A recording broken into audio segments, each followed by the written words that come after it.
కేశవ గారు మాట్లాడుతూ ఈరోజు మా ముఖ్య ఉద్దేశం ఏమంటే ఈరోజు మాకు సిటీ వాళ్ళతో రాజస్థాన్తో పెద్ద సమస్య ఏర్పడింది. వాళ్ళు వచ్చి మాకు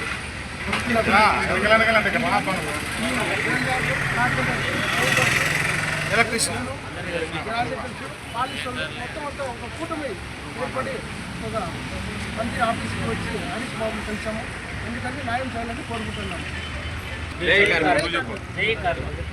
ఆంధ్రప్రదేశ్ రాష్ట్ర కార్పెంటర్స్ వడ్రంగ అసోసియేషన్ అనుబంధంగా ధర్మవరం భవన నిర్మాణ కార్మికులు అందరూ కలిసి ఈరోజు మన ధర్మవరం మంత్రి సత్యకుమార్ యాదవ్ గారి ఎమ్మెల్యే హరీష్ బాబు గారిని కలవడం జరిగింది.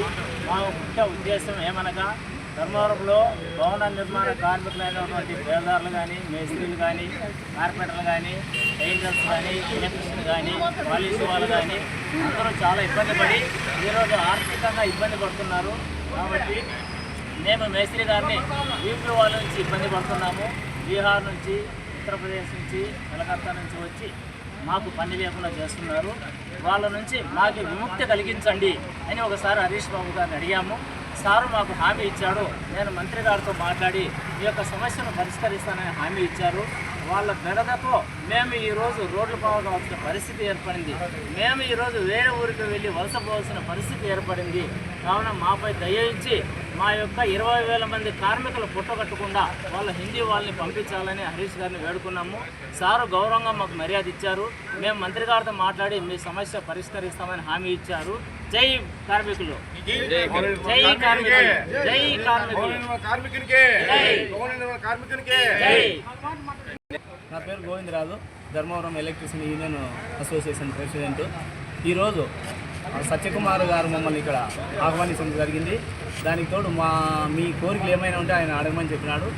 మాకు గత ప్రభుత్వం వైఎస్ఆర్ ప్రభుత్వం ఉన్నప్పుడు ఏ పథకాలు రాలేదు. అంతకుముందు చంద్రబాబు ప్రభుత్వం ఉన్నప్పుడు 2014 నుంచి 19 వరకు మాకు ఎలక్ట్రీషియన్లో కంపల్సరీ కిట్ ఇచ్చేవారు. కిట్టే కాకుండా ఇద్దరు భార్య 2 కానుకలకి 2 కానుకలకి 10,000 డబ్బులు కూడా ఇచ్చినారు. మరి కూతురు డెలివరీ అయితే కూడా 2 కానుకలకి అట్లా కూతురు కూడా డబ్బులు ఇచ్చినారు. అంతేకాకుండా ముద్రా లోన్లు కూడా ఇచ్చినారు. ఈ వైఎస్ఆర్ ప్రభుత్వం వచ్చిన తర్వాత మాకు ఏ సహాయం లేదు. తర్వాత ఇప్పుడు మీరు కూటమి ప్రభుత్వం వచ్చింది కాబట్టి మీ ప్రభుత్వంలోనైనా మాకు అప్పుడు అందుకని 14 నుంచి 19 వరకు ఏవేవి అందినాయో అవన్నీ మాకు సహకారాలు అందించాలని చెప్పి మేము సత్యకుమార్ గారిని కోరినాము. ఆయన మాకు సానుకూలంగా స్పందించినాడు. మీ అవసరాలు ఏమున్నాయో అవన్నీ మాకు లెటర్ మూలకంగా రాసిమన్నారు. ఈరోజు సాయంకాలం లోపల మేము ఆ లెటర్ ఇస్తాం సార్కి.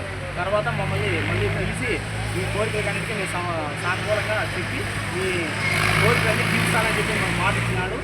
అందుకోసం మళ్ళీ మేము ఇంకోసారి మంత్రి గారిని కలుస్తున్నాము. జై కార్మిక సంఘం. నా పేరు హిదాయతుల్లా, సత్తాయి జిల్లా ధర్మవరం గ్రామ నియోజకవర్గం టైల్స్ గ్రానైట్ అండ్ కోకి ప్రెసిడెంట్ని. మాకు ఇక్కడ చాలా బయట వచ్చి చాలా ఇబ్బంది పడుతున్నారు. పని లేకుండా ఇబ్బంది పడుతున్నాము. మేము మంచి సత్యకుమార్ గారి బిఏ గారు పిలిపించి మా ప్రాబ్లం ఏమని అడిగినారు కాబట్టి మేమన్నీ చెప్పినాము. మాకు సానుకూలంగా చేస్తామన్నారు. వాళ్ళని బయటకు పోయే విధంగా చూస్తాం మేమన్నారు. మాకు హామీ ఇచ్చినారు కాబట్టి మాకు ధైర్యంగా ఉంది. జై కార్మిక సంఘం.